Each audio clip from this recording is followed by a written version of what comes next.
말씀 데살로니가전서 4장 13절에서부터 5장 11절까지 말씀입니다. 데살로니가전서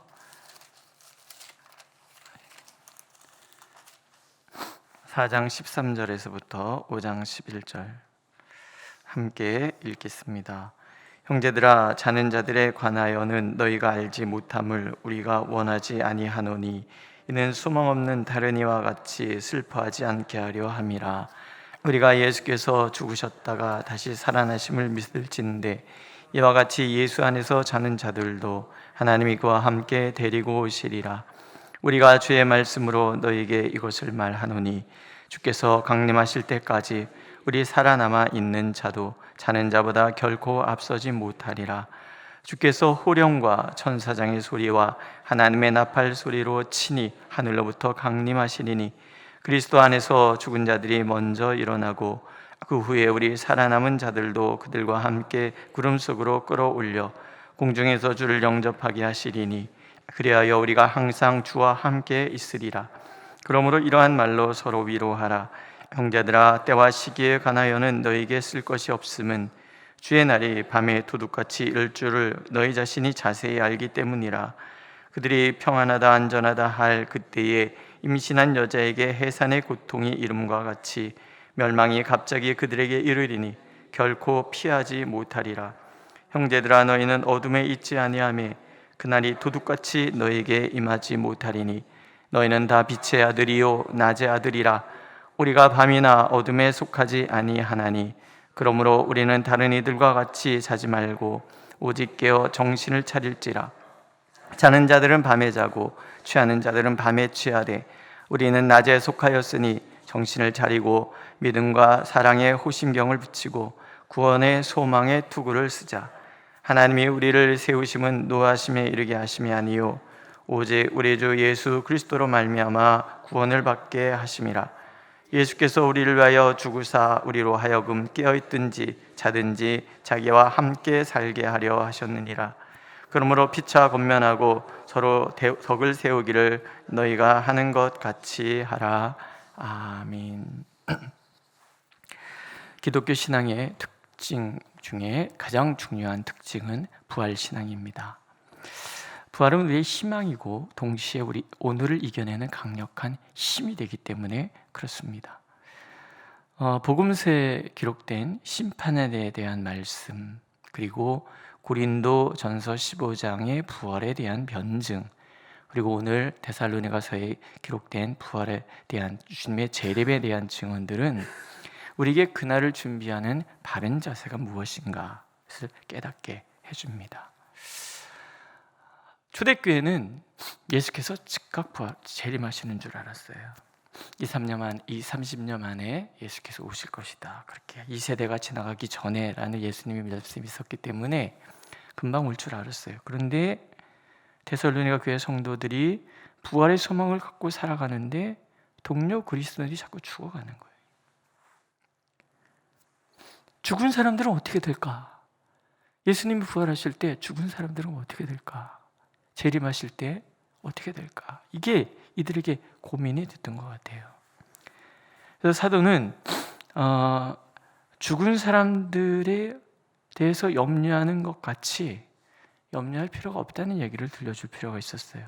또 부활에 대해서 정확하게 알므로 소망 없는 다른 이와 같이 슬퍼하지 않기를 바라는 마음에서 이 부분에 이제 답을 주는 거지요. 먼저는 분명한 믿음이 필요한 거죠. 예수께서 죽으셨다가 다시 살아나심을 믿을진데, 이런 말들이 기독교가 존재하게 되는 굉장히 중요한 거라는 거예요. 예수 그리스도의 부활이 신앙의 근간이 되고 예수 그리스도의 부활은 예수께서 다시 재림하실 것에 대한 분명한 소망을 우리에게 갖게 하기 때문에 그래요. 그러니까 우리는 소망 없는 사람들 같이 이 땅에서 모든 것이 다 끝나는 것처럼 살아가서는 안 된다는 거예요. 우리는 이 땅의 삶은 잠깐이고 하나님 나라에서 영원함을 준비해가는 사람인 거예요. 오늘 저희 어머님이 오래전에요, 이제 어느 부흥회 이렇게 아는 목사님이 오셔서 부흥회를 하는데 거기 가서 같이 이제 지내고, 그 교회에서 저 이모 교회였는데 갔다 왔는데 좀 이렇게 화가 나셨어요. 왜 그러세요? 그러니까 아니 막 얘기를 하는데 아유 거기가 뭐가 하늘나라 뭐가 좋아, 개똥이 굴러가도 이 땅이 좋지, 이렇게 사람들이 얘기를 했대요. 그 이제 권사님들이랑 막 얘기를 하다가, 그래서 그따 이렇게 권사야? 이러면서 이제 우리 어머니 막 화를 내시는 거예요. 하나님 나라에 대한 소망이 없이 개똥이 굴러가도 이 땅이 좋다라고 생각하는 그 신앙은 재림 신앙이 아니라는 거예요. 우리에게는 여기와 비교도 되지 않는, 우리가 살아가는 이 삶과 비교도 되지 않는 하나님의 영광과 하나님의 존귀와 하나님의 그 엄청난 그 놀라우신 그 은혜가 우리를 맞이하는 거예요. 요한계시록에서 왜 천국을 황금으로 의사했겠습니까? 누가 그래요? 아우 길바닥이다 황금으로 돼 있으면 무릎 없어서 어떻게 다니냐고. 왜 황금으로 의사하고 왜 12보석으로 의사했냐? 사도 요한이 보기에는 어떻게 말로 표현할 수가 없어. 그러니까 이 땅에서 제일 귀한 것들이 뭐예요? 금 귀하잖아요. 12보석 귀하잖아요. 그러니까 황금과 12보석과 태양도 저렇게 밝은데 태양보다 7배나 더 밝은 하나님의 빛, 어둠이 조금도 존재하지 않는 그런, 슬픔이 조금도 존재하지 않는 그거, 이걸 표현하려니까 우리 인간의 언어로 다 표현할 수 없어서 황금길에다가 12보석에다, 그러니까 한마디로 뭐예요? 우리가 부활해서 주님의 재림과 함께 누려야 될 그 나라는 좋대, 그냥 종이에 너무 좋다라는 거예요. 너무 좋다. 근데 개똥이 굴러가도 이 땅이 더 나아요? 말도 안 되는 얘기. 말도 안 되는 얘기. 그 믿음은 있으시죠? 예, 그 믿음이 있으셔야 돼요. 이게 모든 신앙의 근간이 되는 거예요. 그러니 순교할 수도 있고, 그러니 이 땅에서의 영광이 아니라 하나님 나라의 영광을 위하여 살아갈 수 있고, 그러니 내가 원하는 것이 아니라 하나님의 뜻을 가슴에 품을 수 있고, 하나님의 나라를 위하여, 그의 뜻을 위하여 우리가 살아갈 수 있다는 거예요. 이 분명해요. 부활신앙 안에서 성도의 죽음을 어떻게 봐야 되는가? 오늘 성경이 중요한 얘기를 하죠. 죽음은 자는 것이다. 잔다는 것은 뭐예요? 세상은 죽음을 존재의 소멸이라고 생각할지 모르지만 하나님께서는 죽음은 자는 거예요. 주님 안에서 자는 거. 첫째는 잔다는 건 뭐예요? 평안하다라는 거예요. 엄마 품에 잠자는 아이를 엄마가 보호해주는 것처럼 우리가 하나님 품에서 잠이 든다는 것은 하나님의 보호 속에 내가 머물게 되는 거예요.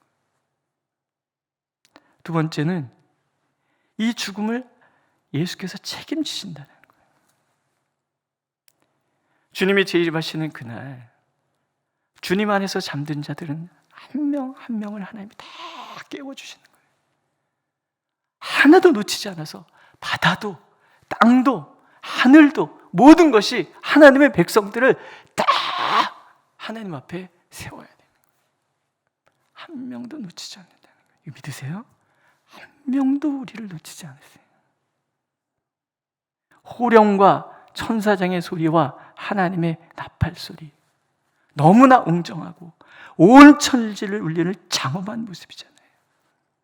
주님이 그렇게 장엄하게 온 천지가 다 알도록 어느 한쪽 구석에서 몇몇 사람들만 주님의 재림 기다리는, 옛날에 1990몇 년이에요. 담 위에, 그래서 뭐 자기들끼리 하얀 옷 입고서는 막 그 텔레비전에서 생중계했어요. 생중계. 예수님이 정말 오시는가? 사람들이 쳐다보고 진짜 오실까봐. 말이 됩니까? 예수님은 오실 때 이렇게 시시하게 오시지 않아요. 천사들을 다 동행하고 나팔 소리가 크게 울리고 호령이 나면서 그렇게 쫙 오실 때 우리가 일제히 하나님 앞에 다 부름받아서 그 앞에 서는 거예요. 그래서 영원히 하나님과 함께 있는 거예요. 믿으십니까? 그럼 어디 구석에서 자기들끼리 예수 죄리 모신다 이런 얘기하면 절대 믿지 마세요. 왜냐하면 그날은 부지불식간에 오는 것은 분명해요. 갑자기 도적이 임하듯이 산통이 갑자기 오듯이 갑자기 오는 건 분명하지만 시시하게 오시지는 않는 거예요. 장엄하게, 웅장하게 그날 내가 주님 앞에 설 때 하나님께서 나에게 영광과 의의 면류관을 쓰게 하셔서 새롭게 변화된 나의 모습으로 하나님 앞에 딱 서게 되는 거예요. 딱 멋지지 않습니까? 그 얘기를 지금 사도가 데살로니가 교회 성도들에게 설명해 주는 거예요. 주님 안에서 자는 이든 살아있는 이든 주님의 재림을 그래서 두려워할 게 아닌 거예요. 예수님께서는 그래서 그날에는 머리를 들어라. 너무 좋은 날이니까, 너무 영광의 날이니까. 오늘 내가 주님 안에서 눈을 감더라도 전혀 두려워할 거 없어요. 주님께서 나를 품에 꼭 안아주셨다가 그날에 영광으로 내가 부활하여 주님 앞에서 영광의 그 나라에서 영광스러운 삶을 살게 될 줄로 믿습니다. 그러니 두려울 게 뭐가 있어요? 하도 그냥 이 땅에 그 얘기에 많이 들어가지고 어느 날 갔더니 막 그래요. 엄마, 까만 사람 따라가면 안 돼. 하얀 사람 따라가야 돼. 꼭 붙들어야 돼. 꼭 붙들어야 돼. 뭐 이런 얘기를 자꾸 해요. 그래서 제가 그건 뭐예요? 이 땅에 저승, 이승, 저승사자 뭐 이런 얘기에 우리가 자꾸 이렇게 헷갈려서 그러는 거예요. 귀신은 알아요. 아는데 슬쩍슬쩍 속이는 거예요. 우리가 눈을 감는 이 순간에 이미 우리는 주님 품에 안기는 거예요. 누구도 손댈 수 없이 주님이 확 안아주는 거예요. 믿으십니까? 그러니까 뭐가 두려워요? 죽음으로 세상이 위협해도 겁날 거 하나 없어요. 내가 눈을 감는 순간은 영광스럽게 주님 안에서 다시 눈을 뜨는 순간인데 이게 딱 맞는데 뭐가 무서워요? 그래서 우리는 기꺼이 복음을 위해서 살아갈 수 있는 거예요. 그럼 어떻게 준비할 것인가? 첫째는 믿음이에요. 하나님께서 주 예수 그리스도를 말미암아 구원하실 것이라는 분명한 믿음. 또 하나는 예수 그리스도의 죽음은 하나님의 자녀들은 살아있으나 잠들어 있으나 주님 안에서 영원히 주님과 살게 하실 것이라는 믿음을 우리가 갖는 거예요. 이 믿음이 흔들리면 안 되는 거예요. 하나님이 세상을 이처럼 사랑하사 독생자를 주셨으니 이는 그를 믿는 자마다 멸망하지 않고 영생을 얻게 하려 하심이라 하시잖아요. 너는 내 독생자의 목숨보다 소중해. 이게 하나님이 우리에게 주시는 약속인 거예요. 우리를 바라보는 마음이신 거예요. 그게 내가 얼마나 소중해요? 예수께서는 나를 목숨보다 더 소중하게 사랑하신다는 이 믿음을 우리는 절대로 놓쳐서는 안 돼요. 믿으십니까? 한번 해보세요. 나는 예수님의 목숨보다 소중한 사람이야. 옆에 분도 한번 얘기해 주세요. 그대는 예수님이 목숨 걸고 사랑하시는 사람이야. 믿으십니까? 날마다 이거 확인해야 돼요. 시시한 환난이나 어려움 때문에 확 주눅드는 게 아니라 날마다 확인하는 거예요. 날마다. 난 하나님의 독생자의 목숨보다 소중하게 생각하는 사람이야. 그러니 어찌 모든 것을 우리에게 주지 않겠는가? 그 분명한 믿음. 둘째는 사랑이지요. 하나님을 향한 사랑이고 이웃을 향한 사랑이에요. 하나님 우리를 보면서 너는 보배란다. 너는 존귀하단다. 내가 너를 사랑한단다. 말씀하시는 이 사랑. 우리를 있는 그대로 사랑하시는 이 사랑. 내가 어떤 조건을 채워서가 아니라 여전히 부족한데 사랑하는 그 사랑.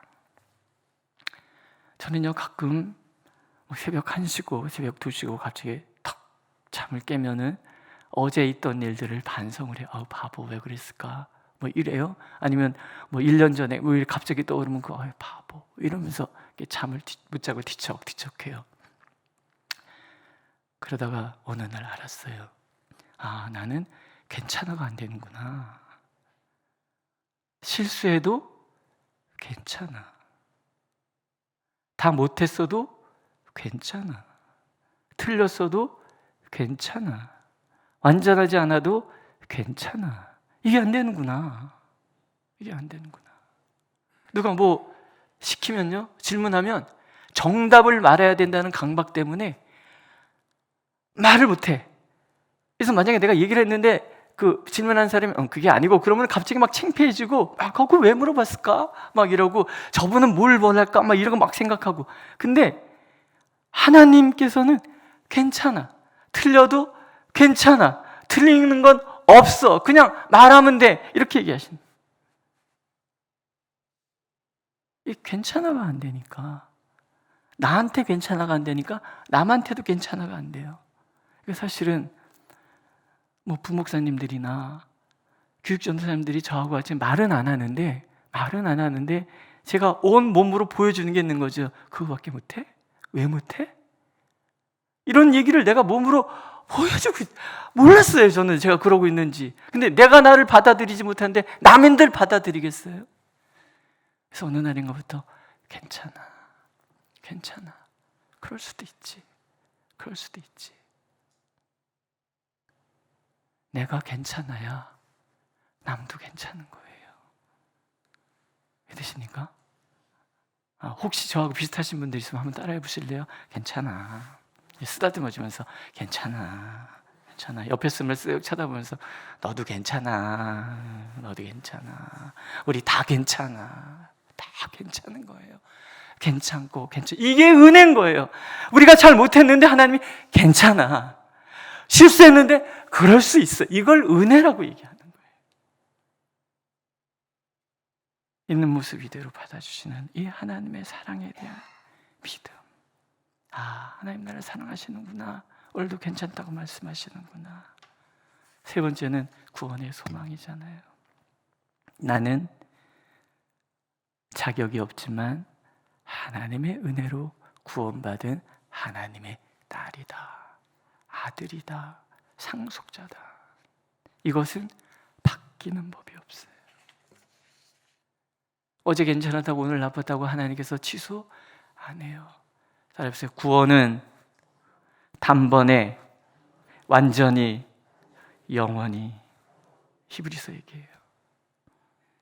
예수 그리스도를 우리가 영접하는 그 순간에 단번에, 완전히, 영원히 우리는 구원을 받은 거예요. 분명히 받을 거예요. 믿으십니까? 내가 하나님의 자녀라는 거. 바뀌는 법이 없어요. 이게 변해서는 안 된다는 거예요. 찬양 중에 그런 찬양 있잖아요. 약할 때 강함 대신에, 약할 때 강함 대신에 나의 보배가 되신 주 나의 모든 것. 주 안에 있는 보물을 나는 포기할 수. 십자가 죄사하셨네. 주님의 이름 찬양해. 쓰러진 나를 세우고 나의 빈잔을 채우네. 주 나의 모든 것. 이게 은혜고, 이게 소망이고, 이게 우리를 향한 사랑이고, 이게 믿음인 거죠. 10절에 보면 자든지 깨어있든지 자든지 자기와 함께 살게 하려 하셨느니라. 무엇으로? 예수께서 우리를 위하여 죽으심으로. 예수 그리스도의 십자가의 죽음이, 그것을 받아들이는 우리 모두는 부족해도 하나님 안에서 완전한 자가 되고, 그래서 먼저 자는 자들이나 지금 살아있는 자들이나 다 주님과 함께 영원히 살아갈 수 있는 길을 열어 놓으셨다라는 거죠. 오늘도 그 믿음으로 당당히 세상을 맞이하고 내가 하나님의 딸이라는 사실, 오늘도 나를 감싸 안으시면서 괜찮다고, 그럴 수 있다고, 이미 내가 다 값을 치렀다고 말씀하시는 그 사랑 안에서 참 자유를 누리시는 저와 여러분들이 되시기를 하나님께서는 원하고 계십니다. 기도하겠습니다. 신앙의 길을 홀로 갈 수 없기 때문에 먼저는 주님께서 우리를 위하여 죽으셨고 우리를 위하여 살아나셨을 뿐만 아니라 매 순간 우리와 함께 하시겠다고 약속하시고, 또한 동시에 우리에게 믿음의 형제 자매들을 만나게 해주셔서 서로 권면하고 서로 위로하고 서로 덕을 세워가며 함께 손에 손을 맞잡고 주님의 그날을 준비하게 하심 또한 감사를 드립니다. 하나님, 오늘 이 순간이 주님 안에 살아가는 그 날임을 믿사옵기에 오늘도 이 날이 선물인 줄 알아 감사함으로 하루를 보내고, 또한 분명한 소망 속에서 결코 좌로나 우로나 흔들리지 않는 우리가 되도록 인도하여 주옵소서. 예수님의 이름으로 기도드렸습니다. 아멘. 하늘에 계신 우리 아버지, 아버지의 이름을 거룩하게 하시며 아버지의 나라가 오게 하시며 아버지의 뜻이 하늘에서와 같이 땅에서도 이루어지게 하소서. 오늘 우리에게 일용할 양식을 주시고 우리가 우리에게 잘못한 사람을 용서해 준 것 같이 우리 죄를 용서하여 주시고 우리를 시험에 빠지지 않게 하시고 악에서 구하소서. 나라와 권능과 영광이 영원히 아버지의 것입니다. 아멘.